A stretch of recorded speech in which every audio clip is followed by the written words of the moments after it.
Welcome to Distress to Joyful, Bailey's Way. I'm your host, Bailey Raber, here to enlighten you and the rest of the world about one of the most misunderstood mental health disorders out there, bipolar disorder. In each episode, we'll learn more about my personal journey with bipolar II disorder, how I've struggled with it, and how I've learned to overcome those struggles. Together, we'll laugh, we'll cry, and most importantly, we'll have fun. You'll leave each episode feeling hopeful and stocked full of useful information on how you can better yourself and the world around you.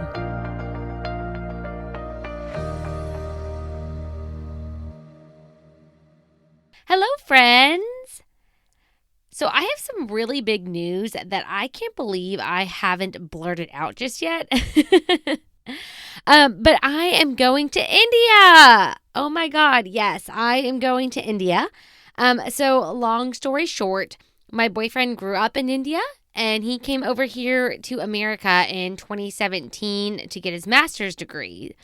And so his parents, his sister, and his brother-in-law, and a bunch of other family members, but I'm focusing mainly on the immediate ones because Indian families are big, y'all.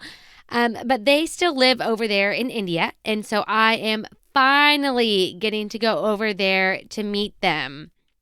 And I say finally because Monish and I have been dating for a little over 2 years now, and it's really crazy to think that I actually haven't met his parents in person yet. Obviously, we have the global pandemic to thank for that. But nonetheless, I am super, super excited to travel halfway across the world to go and meet Monish's family. I can't wait. And I'm actually going really soon, like next month, March 2022. Rest assured, though, I know some of you guys are like, oh my God, that's next month. And I'm like, yeah, oh my God, that's next month. Holy shit, I'm freaking out too. Don't worry. But rest assured, I have been working super hard to make sure that all of the episodes are going to release as per regular schedule. So you're not going to be missing out on anything. Just probably less of me on social media, so sorry, but that's otherwise everything on this end. You'll still hear my voice as planned, so don't worry about that. I am planning to write a bunch of blog posts and articles about my trip, just because, one, this is a huge thing, obviously, but also there's a different perspective here of I'm traveling halfway across the world to meet my boyfriend's family. And I've been with my boyfriend for over 2 years, and I still haven't met his family. So it's odd. It's really odd to think that. But again, the global pandemic got in the way. We were really wanting to go to India in 2020 for Christmas of 2020. Obviously, that never happened. But yeah, so just keep a lookout and an eye out for these articles. They won't be coming until probably April because I'm not getting back till the end of March. But yeah, should be some good stuff to get to share with you guys. I'm really excited. I hope you guys are excited too.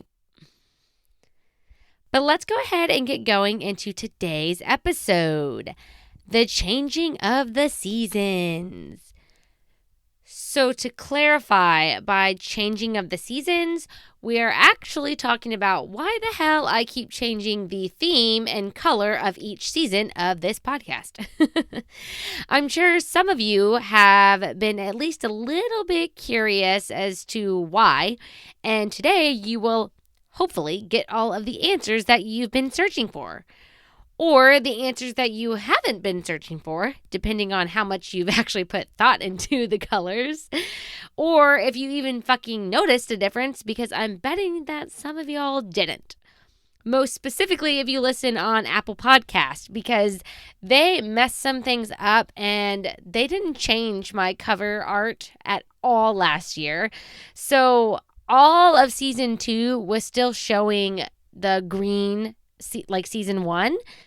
And that's been fixed, thankfully, because now I'm sure you've noticed that it's red and you're like, whoa, what's this? But if you have only listened via Apple Podcast, my sincere apologies because you missed out on the pretty blue that I had, which we will dive into in just a second.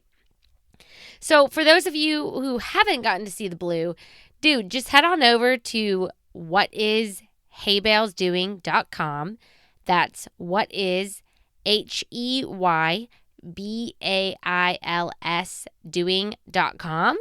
And right there on the homepage, you'll see all 3 of the seasons, and then you can actually tune into them from there if you'd like. If not, you can just at least check out the cover art and actually see the difference if you haven't seen it before. Once again, I apologize on the behalf of Apple Podcasts messing up. And Apple, if you are listening right now, please get your shit together. Thank you. All right, so let's start with season 2, the color blue. I chose the blue theme because I read somewhere online, and okay, don't kill me because I actually didn't save that original article that I found, and I can't find it anymore because I found that article at the end of 2020. So it's, over a year lost on the internet wormhole of my browser history. I don't think can go back that far anymore. Even if it could, I wouldn't even try, y'all. There would be thousands, I'm sure, of websites in between then and now, and let's all agree that that's not worth the headache. So, apologies on that. But I did read somewhere that blue is significant for depression awareness. And as we've all been learning throughout this podcast, depression is one of the polars in the bipolar episodes that happen. So I'm sure you're able to make that connection right there, why I chose blue for depression awareness, with that being part of bipolar disorder, all of that fun stuff. But also just because depression was a huge piece of my life for a very, very long time. And because of that, I felt that it is necessary to bring awareness to this topic, because most of us who struggle with depression, we struggle with it in silence, which is dangerous as fuck, you guys. Super, super dangerous. And that's why we need to be talking about it. Yes, we do. Specifically, the reality of it and that it actually exists. Because it baffles me to think that there are still plenty of people out there who don't believe in depression. And if you're one of those people, I am so, so happy that you are here, my friend. Just take a seat and enjoy the ride, because we got some learning to do. So I found a very interesting article on the National Institute of Mental Health where they state some pretty wild yet heartbreaking stats. So they are as follows. An estimated 21 million adults in the United States had at least one major depressive episode in the last year. And this number represents 8.4% of all adults in the United States. That's kind of a lot. That is a lot. That's like 5 times the size of the city of Houston.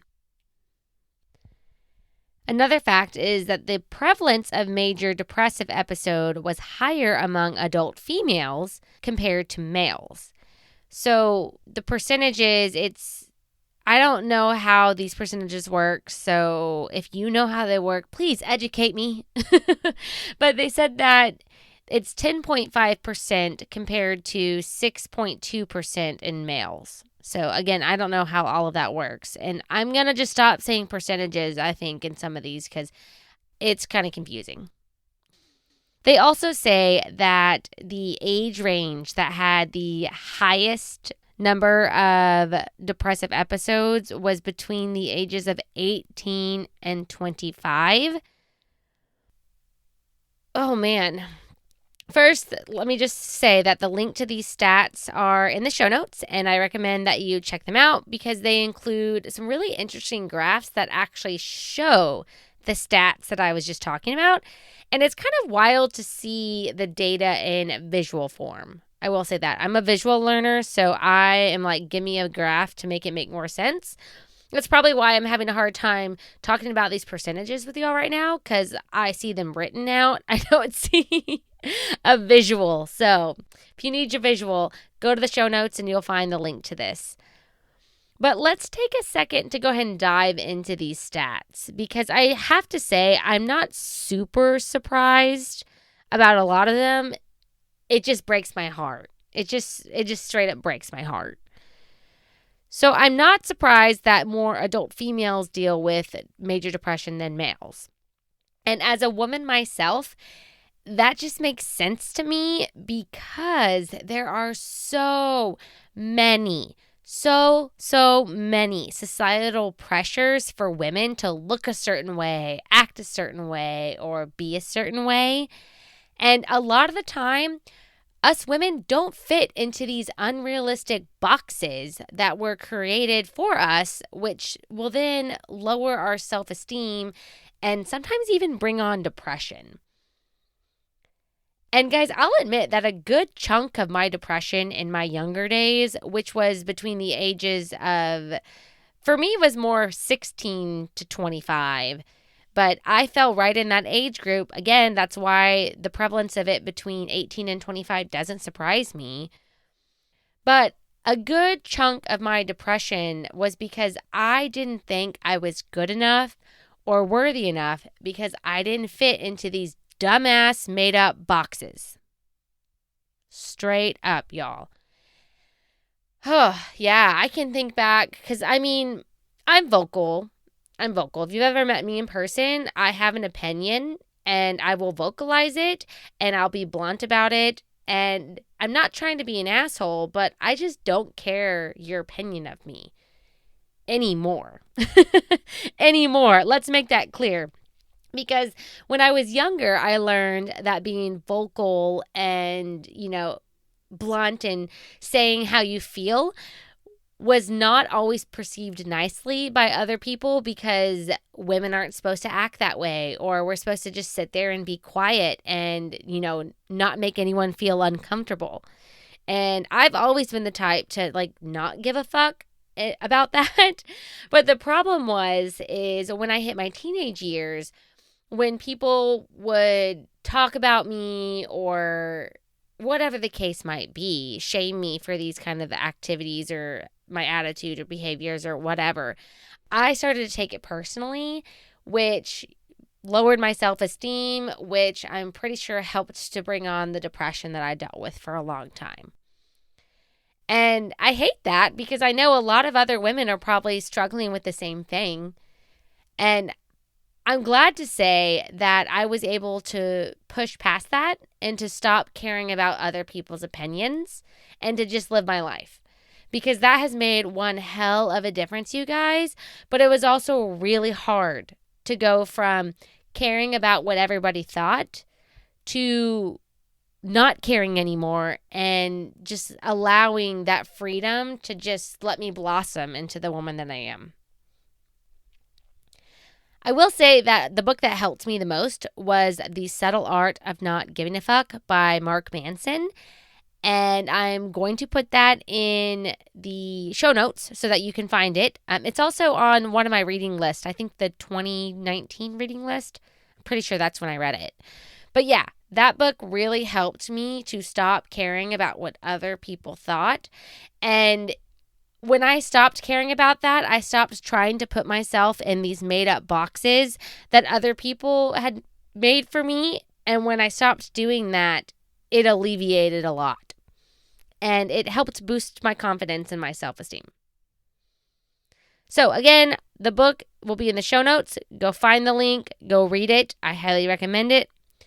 But in the meantime, please, please, please know that you are loved, you are worthy, and you are good enough. And that society doesn't get to take those things away from you, no matter how hard they try. And they will try. Let me just tell you, they will try. They tried harder when I started not caring, and it literally just fueled my flame of not caring anymore. Going back to some of these stats, though, I will say that I am very saddened to see that the highest age group is newly graduated high school kids through recent college grads. Because this is young, y'all. This is young. It's not school aged young, but this is a really difficult time in most people's lives. It definitely was for mine. If you've tuned into any other episodes besides this one, you know that firsthand. But, I just don't want this for other people, especially because being 18 to 25 is already hard enough as is. You're trying to figure life out. You've got all of these stupid pressures from society, your parents, the high school, whatever, to figure your life out. And that, I think, is a lot of what leads to the depression in this age group. Like, I really, really do. Because for some reason, 18-year-olds are expected to graduate high school, go straight into college, to get their degree, have their whole lives figured out. And you know what? Some people actually do. And I am envious of those people who have had it figured out from the get-go. And I truly hope that you have a beautiful and happy life and that everything went according to the way you had planned it and you just love your life. And I really hope that for you. But news flash to everybody else, no one actually has their lives fully figured out. Guys, nobody does. Not even me. Although I do try my hardest to plan the things nowadays. But this is the thing, you guys. You can map out your life in the most perfect way possible and have everything planned out. Like I have basically through 2028. And we're not even going to talk about that right now because that's something in and of itself. Jeez. But guys, just because you have everything planned out, you can't guarantee that it will actually play out that way. You can't guarantee that. Nobody can. So my question is, why the hell do we as society put so much pressure on these young kids? And I know I'm only 28, but I'm still calling this age group kids. I still am. So why do we put so much pressure on these kids to get their shit together and get their lives together when 45-year-old Karen in your office doesn't even have her life together? I mean, for real, y'all. Because, like I just said, even if you think you have it planned out, you cannot plan for the unexpected. And the unexpected is what life loves to throw at us. Life really, really does. And so what I have learned is, who cares? Who cares that you don't have your whole life planned out? It's probably better that way because now you're not setting yourself up to become disappointed when things don't actually work out. That's one way to look at it, right? I'm a planner, so I've got a lot of my life planned out. So what I'm having to learn is just because it's all planned out doesn't mean it's going to work out that way, and to be okay with changing things when needed, to be agile. I think that's the right word I'm using. But to, when life makes you turn left, don't try to fight it and keep turning right. Just fucking turn left and figure it out, and everything will be okay. Everything will. Everything will work out the way that it should. Please always remember that. I literally have to remind myself that on a regular basis. So I'm going to say it 3 more times right now just for you. Everything will work out the way it should. Everything will work out the way that it should. Everything will work out in the way that it should. Please keep that in mind. Please, please, please. And for me, I went through a bunch of hell with my depression and the ups and downs of my bipolar disorder and all god-awful things like that. But I truly think I went through those things so that I could sit here and tell you about them. So I could give you all of the mistakes that I made so that you won't make them for yourself.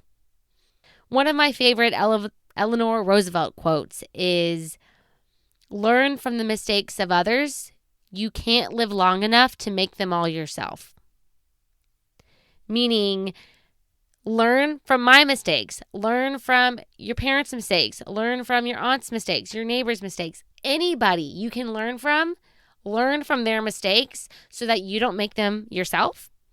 Sure, you'll make your own mistakes. You will. We all do. But use those to teach somebody else, like I'm doing. It's a chain reaction, you guys. And I think it's very important and very necessary. And, had I known back then that, this is what I was going to be doing, maybe my depression wouldn't have been what it was. Who knows? Who knows? But let's go ahead and move on and talk a little briefly about some of the signs that someone might be dealing with depression. Let's do that because we're bringing awareness here. And I found a really great article on medicalnewstoday.com, which once again, you can find the link in the show notes. But they list out a really extensive list of signs of depression, and they go into a lot of details. We're not going to go into all the details. We don't got that much time. But I am going to list all of the major ones, and we're going to kind of go from there. So if you want more specifics, head on over to my website. Go onto the podcast tab. Season 3, you'll find the show notes. You'll also find the link to the show notes in this episode, so you can click that as well. But the signs of depression, as per medicalnewstoday.com, are as follows. Appetite and weight changes, changes in sleep habits, alcohol or drug use, fatigue, forced happiness, a less optimistic view than others, a loss of concentration, disinterest in hobbies, physical pains and health disorders, being angry or irritable, or a low sex drive. And I will agree with pretty much all of these. I've dealt with most of them in some way, shape, or form. So if you or someone close to you has exhibited a couple of these signs in recent times, I really encourage you to reach out and get some help that you need if this is you we're talking about. Or if it's somebody you know who has exhibited some of these, I encourage you to sit down and open a conversation. Don't come at them with like, hey, are you depressed? Because that's like the worst thing you can say to somebody. I'm not even fucking kidding. I know I just laughed a little bit there, but please don't say that because that's just not cool. But something you can do is kind of ask and be like, hey, I've noticed, XYZ. Are you doing okay? Are you feeling okay? Is there anything you want to talk about? Is there anything I can do for you?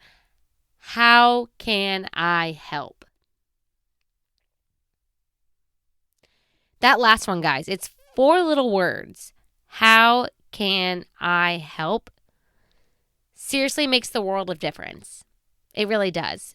Because I know when I'm dealing with some depressive feelings or I'm in a depressive episode or whatever the case might be when I'm feeling low, Monish will come up to me and he'll say those 4 little words.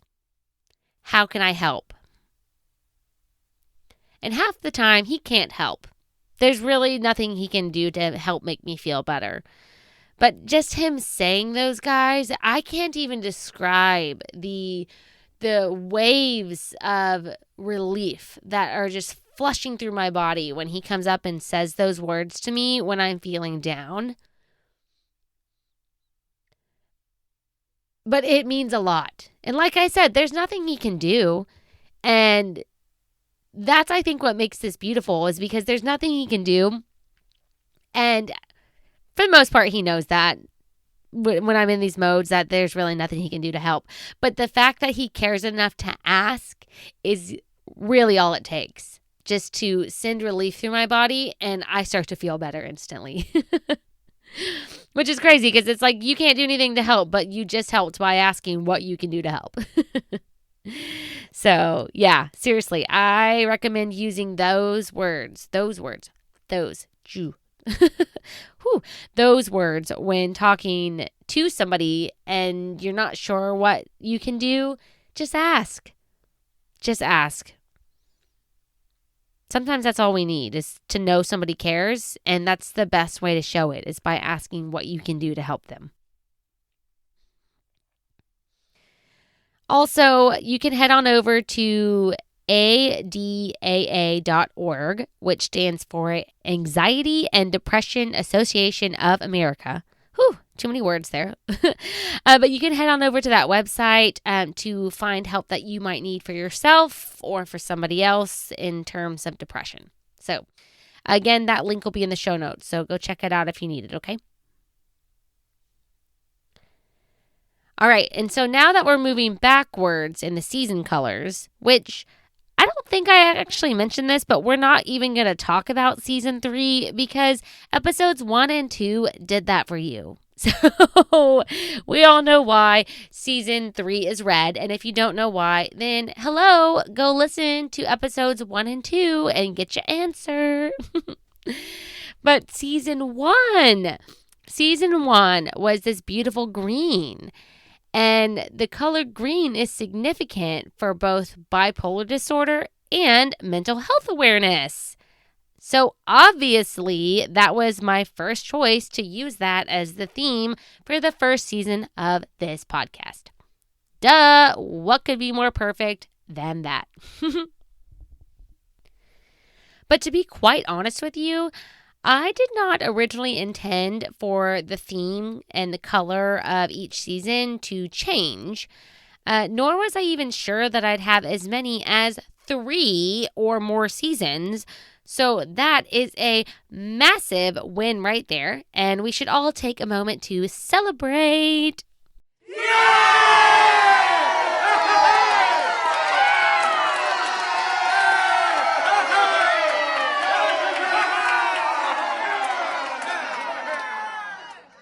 But anyways, yes, thank you. Thank you for the applause. I appreciate it. You guys are awesome. I love you. I love you all. But because the entire podcast is about bipolar disorder and mental health awareness, I really don't feel like I need to dig a lot further and deeper on this one.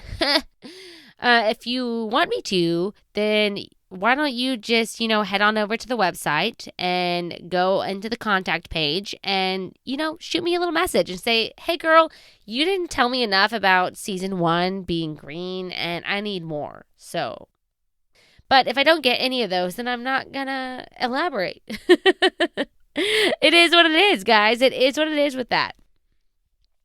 But I did want to end this episode on a note by saying that I really did put a lot of thought into this show before launching, and I hope that this episode kind of helps you see that there was method to the madness when I was creating this. And I created this not just for me and for you who's listening right now, but I created this podcast for those who are diagnosed with bipolar disorder, those who love someone who are diagnosed with bipolar disorder, those who are trying to figure out if they should seek any professional help, whether that be therapy, psychiatry, both, and for everyone else in between.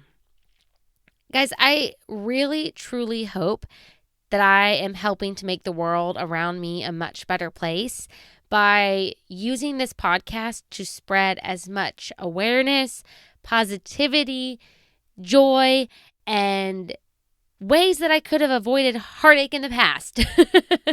I'm trying to spread as much of that as I can because, like I've said a million times before, and I will say it a million times again, I don't want anyone else to have to go through the shit that I went through. And if I can talk about these things and verbalize these things and explain where I messed up and what I wish I would have done instead or could have done instead, and that can save somebody else from making the same heartbreaking mistakes that I did, that's a win right there. Whether it be one person or a million people, it doesn't matter to me. If I can just help at least one person, I will always shoot to do that. So before we have our What a Weirdo segment, one last thing, you guys. Always remember that you are not alone. It's time for What a Weirdo!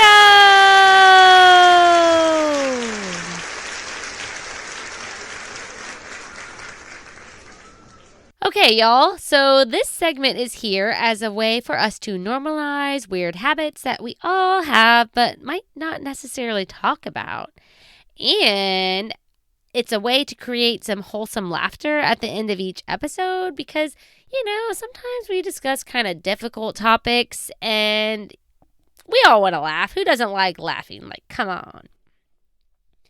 So if you've been tuning into the show regularly, you've likely heard all of my weirdo habits. And so now it's time to send in yours. Today we have a submission from the What a Weirdo form on the website. Woohoo! And this lovely individual left a nickname, Derek B, spelled Derek, and then B-E-E, like a bumblebee. And Derek B says, I often capitalize the first letter of words that I think are important in both text and email. Sometimes I catch myself and I correct it. Other times I only notice it after I hit send. I almost always do this with the word item. I think that might be conditioning from video games. All right, so I don't play video games, so I have no idea what that correlation is between capitalizing letters and whatnot. So, Derek B, you got to send me another message and explain what that conditioning might be. But that's interesting. So, I have seen other people do that before, too, in emails, like at work and whatnot, where they'll capitalize things. And I'm like, why is this capitalized? So, you are not alone, friend. You are definitely not alone. And I'm sure plenty of other people listening are like, oh my God, I do that too. Thanks, dude, for sharing. So what weirdo habits do you have? Send in your submissions by sending me a DM on Instagram if you want. If you want to be bold, and just send it to distress2joyful_Bailey's way. Or you can go onto the website and submit anonymously via the What a Weirdo form. So you can put in a nickname like Derek B did, but you're also not required to. You can just leave that blank and it's just anonymous. So head on over to whatishaybellsdoing.com/whataweirdo and get to filling it out, you guys. Come on, send me the juicy stuff. So in the next episode, we are going to talk about how the weather affects my moods. So some of y'all might be like, oh, that's going to be interesting because you probably feel the same way. And I'd be surprised if none of you felt the same way because I feel like some of y'all at least do. And thank you for listening to the show. If you are tuning in on Apple Podcasts, Stitcher, Spotify, whatever the case might be, don't forget to hit the little subscribe button to stay up to date on new episode releases. And if you enjoyed this show, please help spread the word so that others can join in on this fun too, and rate the podcast. So just click on whatever stars you think. If you think I need a 1-star, hit 1 star. But if you think I'm real good, just give your girl 5 stars. You know you want to. Also, though, if you listen on Apple Podcast, you can leave a review. Tell me what you enjoy hearing or what you think needs some improvements. I'd love to hear from you. I really would. And who knows? Maybe your review will be read on an episode soon. But until next time, take it easy, stay grateful, and be joyful. Bye!